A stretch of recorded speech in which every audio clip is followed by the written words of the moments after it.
네, 오늘은 생명의 속전, 생명의 속전이라는 제목으로 말씀을 전하도록 하겠습니다. 오늘 본문을 보시면 이스라엘 백성들의 수요를, 인구조사죠. 수요를 조사를 할 때 생명의 속전을 내라 이렇게 얘기를 합니다. 이 생명의 속전을 내지 않으면 질병이 생길 수 있다 이렇게 말씀하고 있죠. 질병이 생길 수 있다. 그래서 정말로 사무엘하 24장에서는 전염병이 도는 것이 나타나게 되는데요. 그때 하나님의 손에 빠지는 것 이런 식으로 표현합니다. 이 전염병이 도는 것을 하나님 손에 빠지는 것, 하나님께서 치시는 것 이렇게 표현을 하고 있습니다. 생명의 속전을 내지 않으면 이러한 어려움들이 닥치게 된다라고 하는데, 그럼 이 생명의 속전은 어떤 것으로 내는 것인가? 말씀을 드리면, 생명의 속전이라는 것은 세금처럼 매년 1인당 10게라를 드리는 것으로 보입니다. 10게라. 여자와 아이들은 내지 않고 20세 이상 남자들이 그들을 대표해서 내게 됩니다. 대표자 원리죠. 한 세겔이 20게라인데 반세겔을 내라고 했으니까 10게라겠죠. 10게라. 근데 20게라가 12g 정도가 돼요. 그러니까 10게라는 6g 정도, 은이 6g 정도죠. 지금 은 시세로 봤을 때 6g 정도면 한 5,000원이 조금 안 되는 것으로 됩니다. 그러니까 한 사람의 생명값이 한 5,000원이다. 이게 가능한가? 5,000원 정도면 사람의 생명을 살 수가 있는가? 그런 게 아니죠. 은 자체가 생명을 속하는 것이 아닙니다. 무엇을 설명하기 위해서 이것을 말씀하신 것이지, 이 은이라는 10게라 자체가 사람의 생명을 살 수 있는 것은 아니에요. 이것을 시편 49편에서는 이렇게 고백을 합니다. 자기의 재물을 의지하고 부유함을 자랑하는 자는 아무도 자기의 형제를 구원하지 못하며 그를 위한 속전을 하나님께 바치지도 못할 것은 그들의 생명을 속량하는 값이 너무 엄청나서 영원히 마련하지 못할 것임이니라 이렇게 말씀합니다. 그러니까 너 돈 있다고 자랑하지 마라. 돈으로 사람 살 수 없다. 아무도 돈으로 구원할 수가 없다. 속전을 하나님께 바칠 수가 없는 것은 생명값이 너무나 엄청나기 때문에 엄두도 못 낸다. 그러니까 아무리 돈 있다고 해서 교만해질 수가 없다는 것을, 해서는 안 된다는 것을 말씀하고 있는 거죠. 그런데 왜 생명의 속전을 내라고 하십니까? 그걸로 안 된다는데. 이미 생명의 속전이 지불되었음을 속전을 드리면서 기억하게 하기 위해서예요. 다시 말씀드릴게요. 이걸 내서 생명이 구원을 받는다라는 뜻이 아니라 이미 구원받은 것을, 용서받은 것을 이 생명의 속전 은을 내면서 다시 한번 그 과거를 떠올리게 된다는 거죠.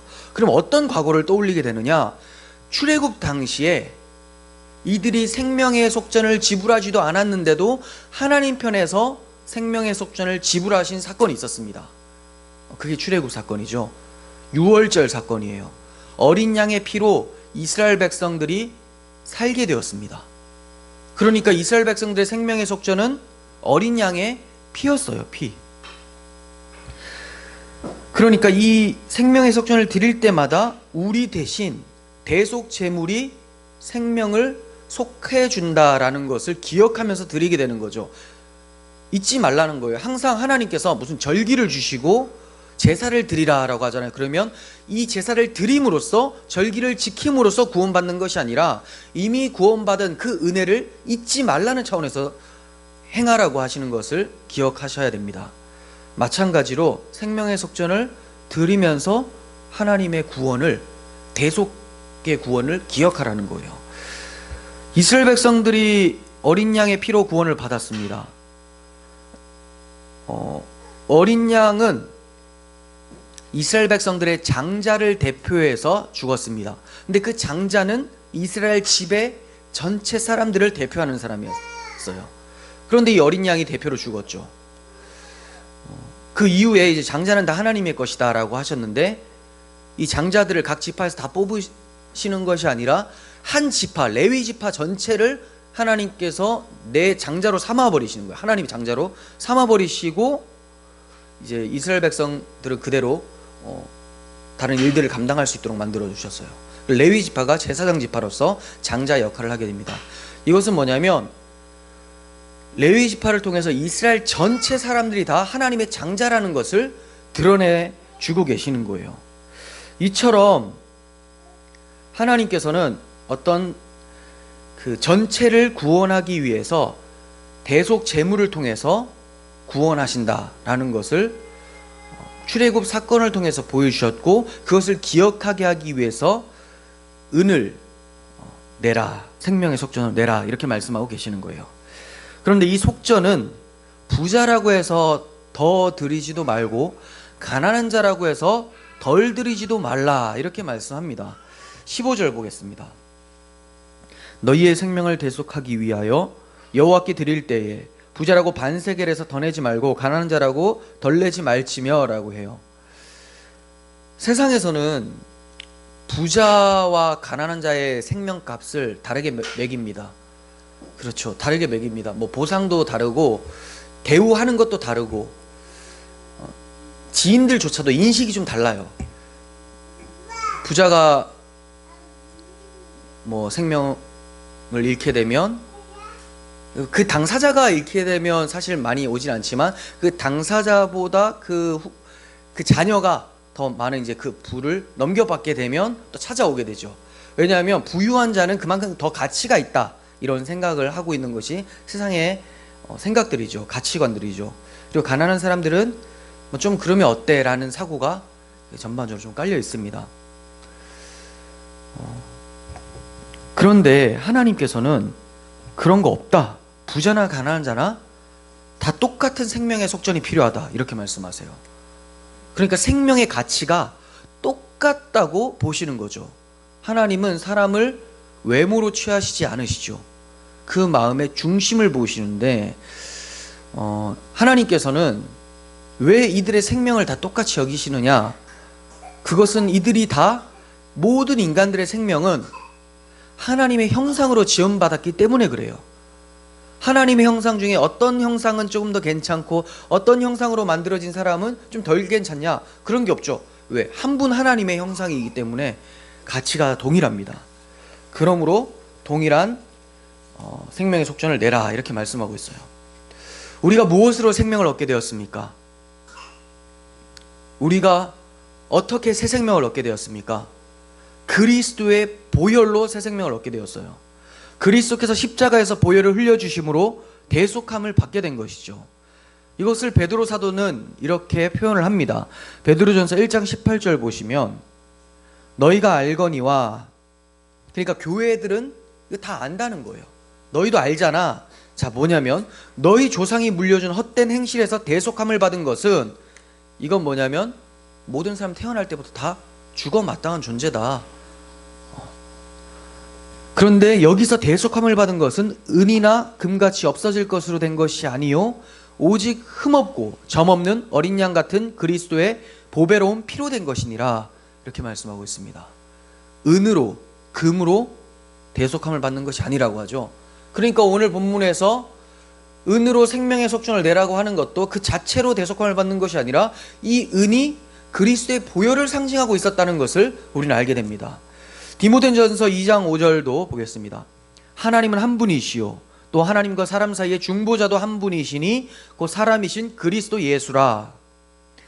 그가 모든 사람을 위하여 자기를 대속물로 주셨으니 기약이 이르러 주신 증거니라. 이 말씀을 잘 생각해 보십시오. 그가, 예수님이 모든 사람을 위하여 자기를 대속물로 주셨는데 이것은 때가 차서 기약이 이르러서 주신 증거다라고 해요. 그럼 그 앞에 뭔가 계속 얘기를 하고 있었는데 이것이 바로 그것의 실체였다라는 것이 드러나 버렸다는 거죠. 증명되었다는 겁니다. 그럼 그 전에 얘기했던 게 뭘까요? 바로 본문의 생명의 속전, 생명의 속전을 하나님께서 지불해 주실 것을 계속 말씀하시다가 예수님을 통해서 자, 이분이 바로 그분이었어 라고 증명을 해주셨다는 것을 말씀하고 있습니다. 이처럼 생명의 속전인 은은 그리스도의 대속을 예표하고 있었던 거예요. 출애굽기 26장을 우리는 살펴봤었죠. 거기에 이런 내용이 나옵니다. 성막을 세울 때 기둥 받침을 은으로 하라라고 하세요. 기억나십니까? 기둥을 세우는데 성소를 만들려면 기둥이 있어야 되잖아요. 근데 그 받침대를 은으로 하래요. 그리고 은 받침 위에 널판으로 된 기둥이 세워지게 됩니다. 여러 개의 기둥들은 하나의 띠로 흔들리지 않고 묶이게 돼요. 하나의 띠로. 그리고 하나의 기둥 아래 은받침이 2개씩 이렇게 장착하게 됩니다. 제가 이거 뭐 닮았다고 말씀을 드렸는데 기억나십니까? 기둥 아래 은받침 2개가 딱 이렇게 받쳐져 있는 것을 통해서 사람이 신발 신고 있는 것 같은 그런 모양이다라고 말씀드렸어요. 그리고 기둥들이 여러 개가 있으니까 사람들이 신발을 다 신고 있는데 띠를 두르고 있어서 어깨동무를 다 하고 있는 이런 모습, 바로 교회의 모습이라는 거죠. 이러한 교회의 모습을 통해서 그리스도의 몸된 성막, 성전이 지어지게 된다는 거예요. 거기에 받침이 되어야 되는 것이 뭐냐? 은받침, 바로 생명의 속전, 그리스도의 대속 사역 위에 성도들은 서 있어야 된다는 거예요. 성도들이 그냥 나 혼자 우리들끼리 잘 해봅시다 으쌰으쌰 해서 세워지잖아요. 그런데 하나님은 그것을 성소로 보지 않습니다. 하나님께서 지시한 대로 세워져야지만 성소예요. 예수께서, 하나님께서 거하시는 장소, 예수님의 예표가 될 수 있다는 것이죠. 그래서 은받침은 너무나 중요합니다. 이 은받침 위에 서야 돼요. 그리스도의 대속의 사역 위에, 은혜 위에 서야 되는 것입니다. 그래서 베드로 사도는 자신의 첫 번째 서신을 마치면서 이것이 하나님의 참된 은혜임을 증언하노니 너희는 이 은혜에 굳게 서라, 이렇게 얘기를 합니다. 다시 말씀드릴게요. 이것이라고 하는데 이건 대속의 복음이에요. 베드로전서에서 계속해서 얘기했었던 대속의 복음, 이것이 하나님의 참된 은혜임을 증언하노니 너희는 이 은혜 위에 굳게 서라. 그리스도인이라면 이 은혜, 대속의 은혜 위에 굳게 서야 됩니다. 교회 건물이 튼튼해서 굳게 서는 것도 아니요, 돈이 많아서도 아니요, 서로 단합이 잘 돼서 그런 것도 아니고 그리스도의 대속 위에 서면 단합은 저절로 이루어지게 됩니다.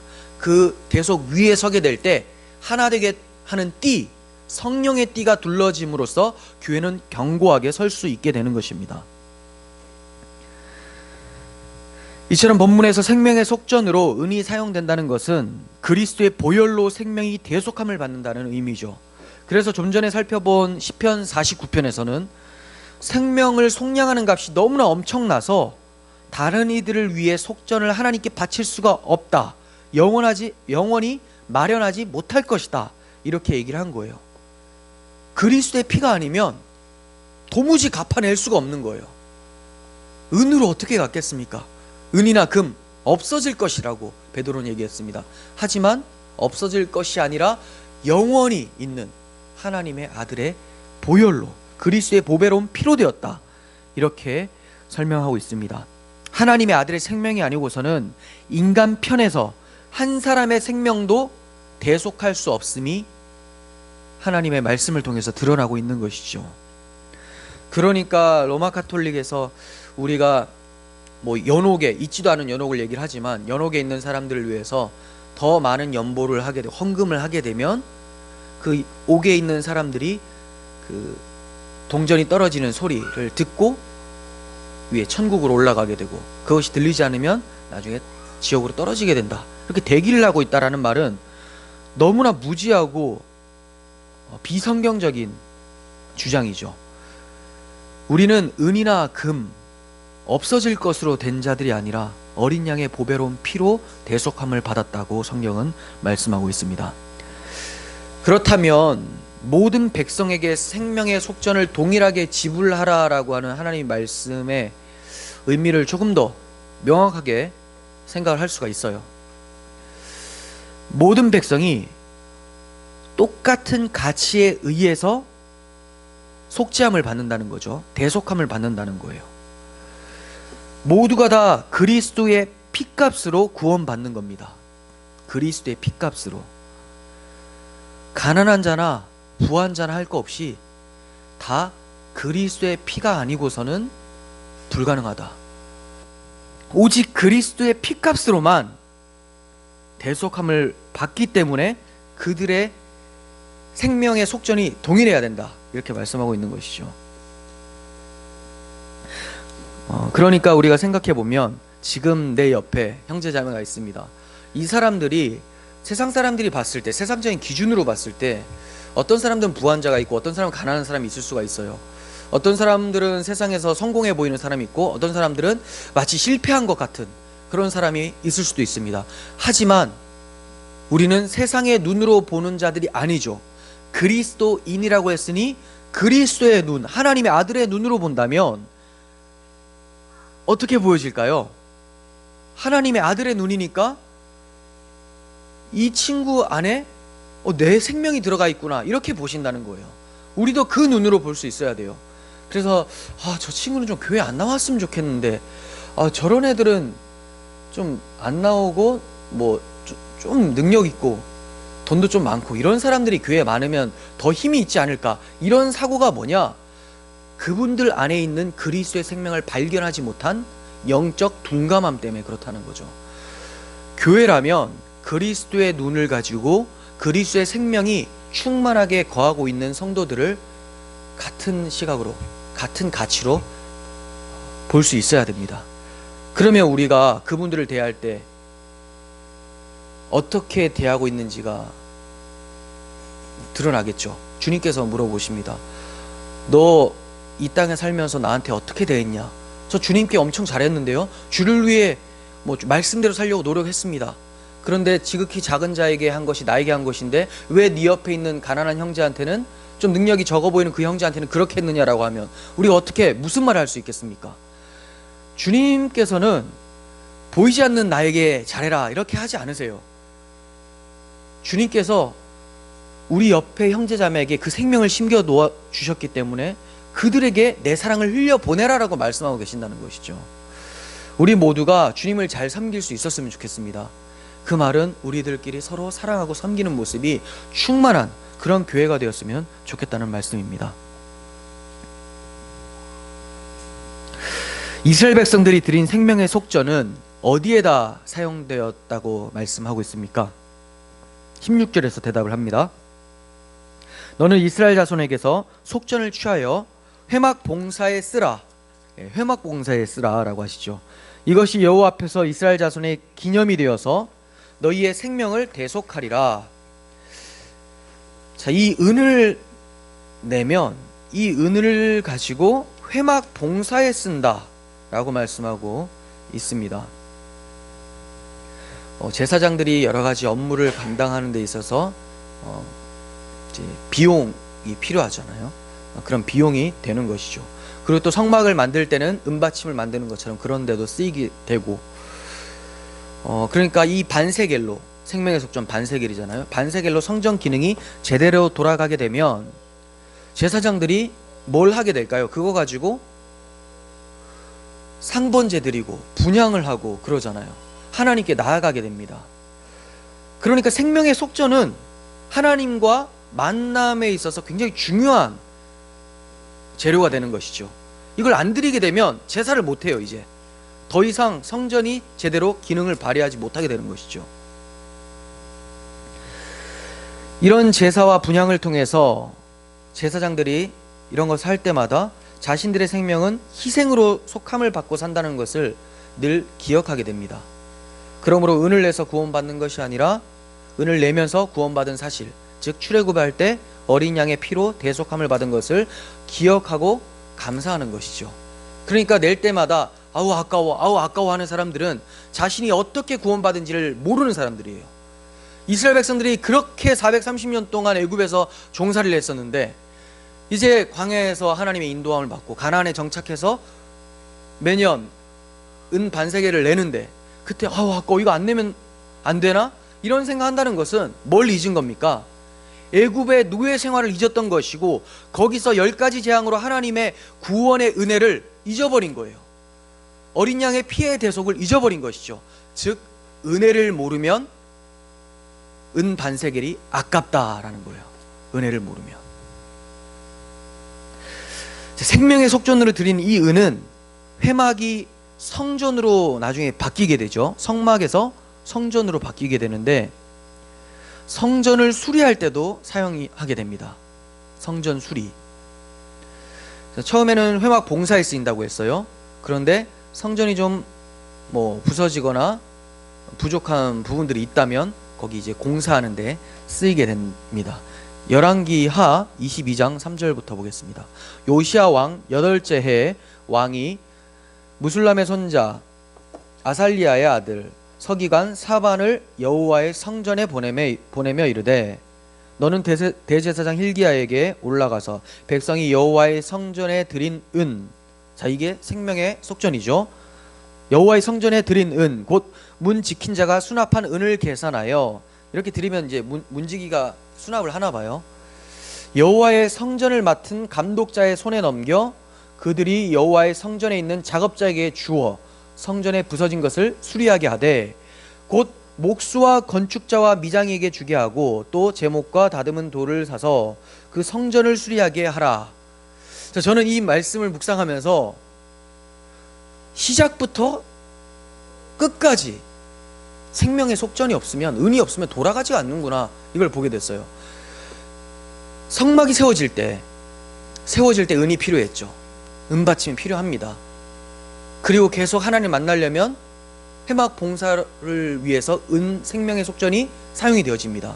그런데 이 성전이 부서졌을 때도, 온전하지 못할 때에도 수리하기 위해서 은이 들어간다는 거예요. 은이. 성전의 궁극적인 실체는 그리스도라는 것을 우리는 알고 있어요. 예수님이 이 성전을 헐라 내가 사흘 만에 일으키겠다라고 말씀하셨죠. 그것은 십자가에서 죽으실 자기 육체를 가리켜서 하신 말씀이었습니다. 즉 성전은 그리스도세요. 성전에서 하나님을 만나게 되기 때문에 중보자가 그리스도라는 말은 성전이 바로 그리스도다, 이 말입니다. 그리고 교회를 가리켜서 그리스도의 몸이라고 합니다. 그리스도와 믿음으로 연합하게 되었기 때문에 그리스도께서 교회의 머리가 되고 교회는 그리스도의 몸이 되어지죠. 그러니까 교회가 바로 성전입니다. 그렇다면 이 성전인 교회가 병들었어요. 수리할 곳이 있습니다. 무엇으로 수리해야 될까요? 돈으로 수리한다, 이렇게 하시면 안 되죠. 은이 뭡니까? 대속의 은혜죠. 생명의 속전. 복음으로 다시 돌아가야 된다는 거예요. 하나님의 십자가의 그 은혜가 교회를 다시 세울 수 있다, 이것을 말씀하고 있습니다. 교회가 힘을 잃고 무너져가는 것은 생명의 속전을 내지 않기 때문에 그래요. 돈을 내지 않기 때문에가 아니라 그리스도의 십자가 복음을 잃어버리고 하찮게 여겨서 그래요. 아우, 또 십자가의 복음이야? 이제 그만하고 좀 발전성 있는 거, 어떤 발전을 하려고 하는지 모르겠어요. 하나님 나라를 발전시키려면 생명의 속전, 십자가의 보혈이 필요해요. 그런데 그 외에 다른 발전이 있으려면 진짜 돈이 필요하겠죠. 많은 사람들이 복음을 잃으니까 생명의 속전을 진짜 돈으로 여겨버립니다. 그래서 목사들도 돈 많이 내십시오, 그렇게 안 하죠. 이렇게 노골적으로 안 하죠. 하나님의 나라를 세우기 위해서 여러분의 헌금이 필요합니다, 이렇게 얘기를 해요. 그게 아니라 생명의 속전을 내야죠. 신앙 고백을 하십시오라고 얘기를 해야 됩니다. 사도신경, 더욱 구체적으로 이 십자가 복음을 우리가 고백을 할 때 그 마음 가지고 부족한 부분들은 진짜 돈이 필요한 곳에는 돈이 들어가는 것이지, 돈을 많이 내서 의리의리하게 지은 정말 성전처럼 보여지는 교회가 얼마나 많습니까? 그런데 그 교회가 기능을 잘 못해요. 사회적 기능은 많이 하는 것 같지만 결국은 그 안에서 여러 가지 부패가 일어납니다. 그 이유는 겉은 멀쩡해 보이지만 정말로 내구성, 은받침이 없기 때문에 그렇다는 거예요. 그리스도의 보혈이 말라버리면 끝장이 납니다. 그리스도의 보혈은 위에서 아래로 계속해서 흘러가야 되는 것입니다. 그러므로 강단에서부터 복음이 설교되어지고 조별 모임에서도 끊임없이 예수의 십자가 대속을 상기시키고 교제함으로써 교회는 건강하게 될 수 있다는 거예요. 또 생각해 볼 것은 이 생명의 속전은 아무에게나 내라라고 하는 것이 아니에요. 누구에게 내라고 합니까? 이스라엘 자손들의 수요를 계산할 때 생명의 속전을 내라. 이스라엘은 하나님의 택하신 백성들입니다. 우리가 그리스도의 피로 산 교회라면 생명의 속전인 그리스도의 대속을 기억해야 돼요. 아무나 할 수 있는 게 아닙니다. 생명의 속전을 기억하는 것, 그리스도의 보혈을 기억하는 것은 불신자들은 그런 거 꺼려해요.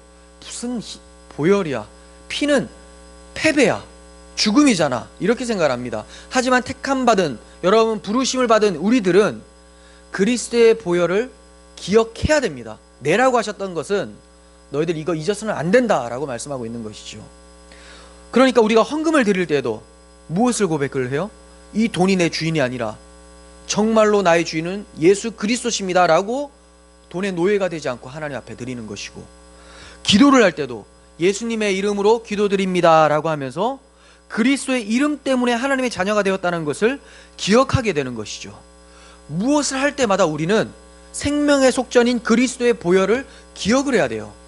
그거 없이 교회에서 뭔가를 합니다. 뭐 행위를 하고 봉사를 하고 다 말짱 헛된 게 돼요. 그렇게 되면, 그리스도의 보혈을 기억하지 않고 하게 되면 자기가 높아져요. 내가 이거 했다, 나 왜 안 알아줘? 그런데 보혈을 생각을 하잖아요. 그러면 한 것이 한 곳으로 여겨진 것이 아니라 하나님의 은혜가 이것을 일하게 했다라고 하면서 하게 하신 하나님께 또 영광 돌립니다. 그리고 자기는 그냥 없는 존재예요. 계속 숨고 그리스도만 높여지게 합니다. 교회에서 여러분 서로 높아지지 마시고 섬겨주십시오, 이런 말 당연히 해야 될 말이에요. 그런데 보혈을 빼버리고 십자가 대속을 빼버리고 그러한 권면만 하면 사람들 죽습니다. 나는 계속 내가 높아지고 싶은데 하지 말라고만 얘기를 하는 거예요. 무거운 짐이 돼요. 마음속으로는 끊임없이 나를 드러내고 싶은데 목사님은 하지 말라고 하니까 하면 안 되는 것 같고 죄책감이 들고, 그러다 보니까 율법 행위자가 돼서 가식적으로 행하는 거예요. 제가 한 게 아닌데요, 뭘 하면서 속에서는 내가 한 건데. 하지만 복음을 알게 되면, 복음을 묵상하게 되면 우리는 그리스도의 십자가 뒤로 숨을 수밖에 없는 존재라는 것을 알게 되는 것이죠.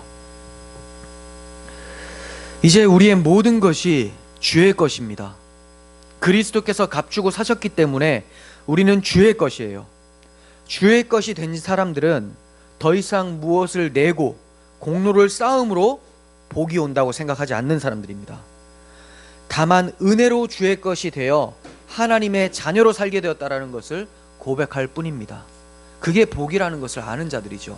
내가 뭘 했더니 복이 온다가 아니라 내가 은혜 안에 있다, 은혜 아래서 그리스도 함께 산다, 이것이 복이다 라는 것을 아는 사람들이에요. 주의 소유된 백성은 의무로 사는 사람들이 아니라 사랑으로 사는 사람들이에요. 사랑을 받았고 그 사랑으로 행하다 보니까 의무가 생기는 것이죠. 내가 정말 이렇게 해야 되겠다. 그런데 사랑이 없이 의무감만 있으면 이거 무거운 짐이 됩니다. 그리스도인들은 사랑으로 행합니다. 그러므로 모든 일을 할 때에도 받은 그 사랑으로 행하며 사랑하며 사는 거예요. 그래서 바울은 너희가 모든 일을 사랑으로 행하라 라고 고린도전서를 마치면서 얘기를 합니다. 너희가 모든 일을 사랑으로 행하라. 이거 외에 무슨 얘기를 할까요? 사랑으로 행하라 라고 하면 사실 요것만 딱 하면 뭐 안 되는데 어떡해요. 사랑으로 행하려고 하는데 에너지원이 없어요. 내 안에 끌어올릴 사랑이 없습니다. 그래서 끊임없이 바울은 서두에 계속 그리스도의 사랑을 너희가 얼마나 많이 받았냐, 너희는 그런 보배로운 주의 백성이다, 이것을 설명하고 무엇이든지 사랑으로 행하라, 이렇게 강하게 권면을 하고 있는 것입니다. 우리의 주인이신 분이 우리를 사랑으로 끌고 가시기 때문에 우리는 무겁지 않습니다. 주님과 함께 멍에를 맨 자들이기 때문에 그렇습니다. 그리스도의 소유된 자들은 은이나 금같이 없어질 것에 마음 두지 않아요. 고귀한 주 예수 그리스도의 보혈에만 마음을 둡니다. 그 보혈만이 우리에게 영생을 가져다 줄 수 있다는 것을 알고 있기 때문에 그래요.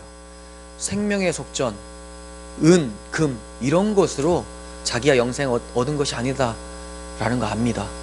오직 그리스도의 보혈만이 생명의 속전이라는 것을 다 알죠. 하나님이 우리를 택하신 이유도 그리스도의 보혈로 인해서 산 소망을 가진 백성을 만들기 위해서예요. 은이나 금같이 없어질 것 바라보면서 죽은 소망 가지고 살도록 만들어 주신 것이 아니라 살아있는 소망 때문에 우리를 불러주신 것이죠. 저는 이렇게 생각합니다. 죽은 소망은 앞으로 다가올 것이, 없어질 것이 죽을 소망이고, 산 소망은 영원하고 고귀하고 선한 것을 산 소망으로 봅니다. 없어져서는 안 돼요. 그러니까 우리가 바라고 있는 것은 죽은 소망이 아니라 살아있어요. 영원토록 그걸 누릴 소망입니다. 그걸 위해서 하나님께서 불러주신 것이죠. 반드시 이루어질 일이기 때문에 산 소망이에요. 베드로전서 1장 1절 보십시오. 우리를 불러주신 이유를 말씀합니다. 예수 그리스도의 사도 베드로는 본도, 갈라디아, 갑바도기아, 아시아와 비두니아에 흩어진 나그네, 곧 하나님 아버지의 미리 아심을 따라 성령이 거룩하게 하심으로 순종함과 예수 그리스도의 핏부림을 얻기 위하여 택하심을 받은 자들에게 편지하노니 은혜와 평강이 너희에게 더욱 많을지어다. 여기까지 먼저 보시면 하나님께서 미리 아셔서 불러주셨는데 그 이유가 뭐냐면 예수 그리스도의 피를 뿌려주시기 위해서. 왜? 그 피에 하나님의 사랑과 공의가 나타나기 때문에 그래요. 이렇게 핏부림을 받은 사람들은 무엇을 하기 때문에 불러주십니까? 순종하기 때문에. 순종하도록. 3절 우리 주 예수 그리스도의 아버지 하나님을 찬송하리로다. 그의 많으신 긍휼대로 예수 그리스도를 죽은 자 가운데서 부활하게 하심으로 말미암아 우리를 거듭나게 하사 산 소망이 있게 하시며, 우리의 소망은 죽은 소망이 아닙니다. 주님이 부활하신 것처럼 하나님은 우리 또한 부활시키시고 주님의 아름다운 것들로 계속해서 채워주실 것을 약속해 주셨어요. 그래서 산 소망이 있게 하시며 썩지 않고 더럽지 않고 쇠하지 아니하는 유업을 있게 하시나니 곧 너희를 위하여 하늘에 간직한 것이라. 그러니까 성도들은, 그리스도의 핏부림을 받은 사람들은 땅의 것을 바라보지 않는다는 것이죠. 은이나 금같이 없어질 것을 초점 두지 않는다는 거예요. 너희는 말세에 나타나기로 예비하신 구원을 얻기 위하여 믿음으로 말미암아 하나님의 능력으로 보호하심을 받았느니라. 하나님께서 주의 성령으로 우리를 보호해 주시는데 그 보호하신 증거가 뭐냐면 우리에게 믿음이 있는 겁니다. 믿음. 근데 이 믿음이 왜 우리에게 지켜지고 있느냐? 앞으로 다가올 그 예비하신 구원을 위해서, 구원, 하늘의 것들을 우리에게 주시기 위해서 믿음을 보호하고 계신다는 겁니다. 이런 보호를 받아 믿음으로 사는 사람들은 행복한 사람들이죠. 살아있는 소망을 가지고 있기 때문에 그렇습니다. 어떤 사람들은 나는 소망이 있어, 나는 이렇게 적금을 해서 이제 나중에 노후에는 이러한 연금을 받을 것이고 뭐 이러한 뭐 환급을 받을 것이다, 이런 것들을 소망으로 보는 사람들도 있어요. 그런데 그런 건 소망이 안 됩니다. 없어질 것이기 때문에. 영원한 것, 하나님께서 준비해 놓으신 하늘의 것만이 산 소망을 가질 수가 있는 것입니다. 이런 소망을 가지려면 믿음이 필요해요. 믿음이 우리에게 너무나 중요하다는 것을 우리는 압니다. 그러므로 우리는 우리의 믿음을 보호해 주시는 성령님을 구해야 되죠. 자고해서는 안 돼요. 나는 이 정도 신앙생활을 했기 때문에 나 믿음생활 잘하고 있어, 이러는 동시에 마귀가 딱 걸렸다 물어버리는 거예요. 우는 사자와 같이 두루 삼킬 자를 참는데, 믿음을 가지고, 믿음이 은혜의 선물인데 이 믿음을 자기의 행위로 또 공로로 챙겨 먹는다는 거죠. 그럴 때 마귀가 덥석 뭅니다. 하지만 믿음은 은혜의 증거이기 때문에 그 은혜를 계속해서 부어달라고 성령께 간구해야 되는 것이죠. 믿음이 중요합니다. 올해 99세가 되신 연세대 철학가 김영석 교수님이 작년 말에 책을 내셨는데 제목이 인생의 길, 믿음이 있어서 행복했습니다 예요. 인생의 길, 믿음이 있어서 행복했습니다. 제목이 너무 은혜로워서 샀습니다. 좀 우리랑 좀 다른 시각이 있으신 분이긴 해요. 하지만 이분이 그리스도를 사랑하는 것은 많이 느껴졌습니다. 이 책 제목을 통해서, 그리고 책 내용을 통해서 정말로 저도 이제 생각하게 된 것은, 나도 인생을 마감하고 주님이 부르실 때 내 살아온 인생을 바라보면서 후배들과 자녀들에게 이러한 말을 할 수 있었으면 좋겠다. 인생의 길 믿음이 있어서 행복했단다. 이런 얘기를 할 수 있었으면 좋겠어요. 그리고 주님 앞에 나아가서도 주님, 인생의 길 믿음의 주요 온전하게 하시는 예수 그리스도께서 함께 계셔서 행복했습니다 라고 고백할 수 있었으면 좋겠다. 이런 생각을 했습니다. 그러려면 믿음이 있어야 되겠죠. 소망을 잃어버리면 안 됩니다. 산소만 가지고 살아가야 됩니다. 이 믿음은 무엇을 가리키고 있느냐? 우리의 생명의 속전을 하나님이 자기 아들을 통해서 지불하셨다. 이것을 믿는 거예요. 하나님의 능력으로 보호하심을 받아서 이 믿음을 잘 간직하시고 훗날 우리 모두가 인생의 길 믿음이 있어서 행복했습니다 라고 고백할 수 있었으면 좋겠습니다. 기도하겠습니다. 거룩하신 하나님 아버지, 저희 이 인생의 길 가운데 주께서 저에게 허락하신 이 믿음이 소멸되지 않을 수 있도록 날마다 성령으로 붙잡아 주시옵소서. 저희가 새 생명 받아 사는 것도 그리스도의 십자가의 보혈로 인하여서 그리스도의 생명이 우리를 살게 하신 것이니 그 생명을 잊지 않는 저희들이 되게 하여 주시고, 무엇을 할 때마다 그리스도의 보혈 생명의 속전을 생각하며 그 사랑을 힘입어 사랑으로 행하는 저희들이 되게 하여 주시옵소서. 예수님의 이름으로 기도합니다. 아멘.